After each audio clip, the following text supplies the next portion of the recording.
Tun Dr. Lim Chong Yu. Adakah anda kenali beliau? Pernahkah anda mendengar tentang Lobo Raya Tun Dr. Lim Chong Yu, Digital Library Tun Dr. Lim Chong Yu, atau Wisma Tun Dr. Lim Chong Yu yang merupakan pejabat Parti Gerakan Rakyat Malaysia Negeri Pulau Pinang? Tun Dr. Lim Chong Yu dilahirkan pada tahun 1928 hari bulan Mei di Pulau Pinang.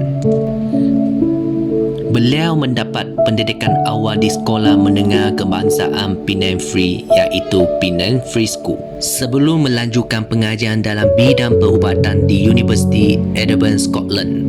Pembabituan Tun Dr. Lim Chong Yu dalam arena politik sebenarnya sudah bermula pada 1950-an. Pada tahun 1951, Tun Dr. Lim Chong Yu dilantik sebagai Ahli Majlis Tempatan Pulau Pinang dan Ahli Perundangan Persekutuan pada tahun 1955. Beliau merupakan salah seorang pengasas Parti Gerakan Rakyat Malaysia. Pada tahun 1969, Parti Gerakan telah memenangi majoriti kerusi di negeri Pulau Pinang dan berjaya memerintah kerajaan negeri.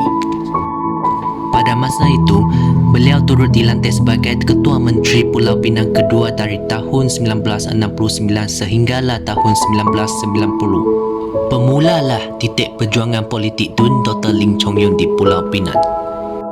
Setelah mengambil alih pemerintahan negeri Pulau Pinang, beliau telah menubuhkan Penang Development Corporation (PDC) untuk berusaha merancang pembangunan sosio-ekonomi negeri Pulau Pinang. Sebagai pemimpin berpandangan jauh dan berwawasan, Tun Dr. Lim Chong Yu telah membangunkan Jom Perdagangan Bebas Free Trade Jom di Paya Lepas pada awal tahun 1970-an bagi menempatkan industri perkilangan di Pulau Pinang. Ternyata, idea beliau adalah satu tindakan tepat sehingga menjadikan Pulau Pinang hub perindustrian negara. Sepanjang tempoh Tun Dr. Lim Chong Yu memegang jawatan Ketua Menteri Pulau Pinang, beliau banyak membina projek perumahan mampu milik seperti perumahan kos rendah bagi memastikan rakyat Pulau Pinang mampu memiliki dan membeli rumah sendiri.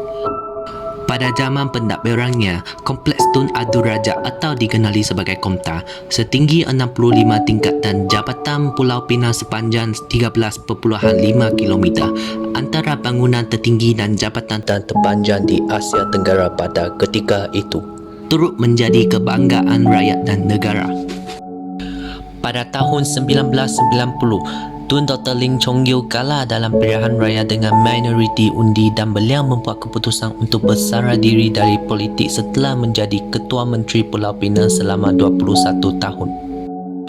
Pada tahun yang sama, Tan Sri Khaw Sukun menjadi Ketua Menteri ketiga Pulau Pinang bagi menggantikan Tun Dr. Lim Chong Yu yang bersarah.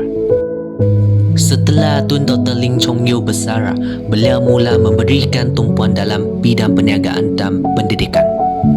Beliau dilantik sebagai Pro-Chancellor Universiti Sains Malaysia dari tahun 1994 hingga 1999. Pada tahun 2007, beliau dilantik sebagai Chancellor Universiti Terbuka Wawasan yang pertama.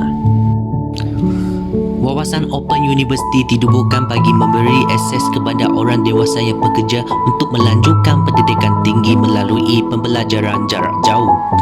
Pada akhir bulan Oktober 2010, Tun Dr. Lim Chong Yu dikejarkan ke Hospital Pulau Pinang kerana diserang angin awal.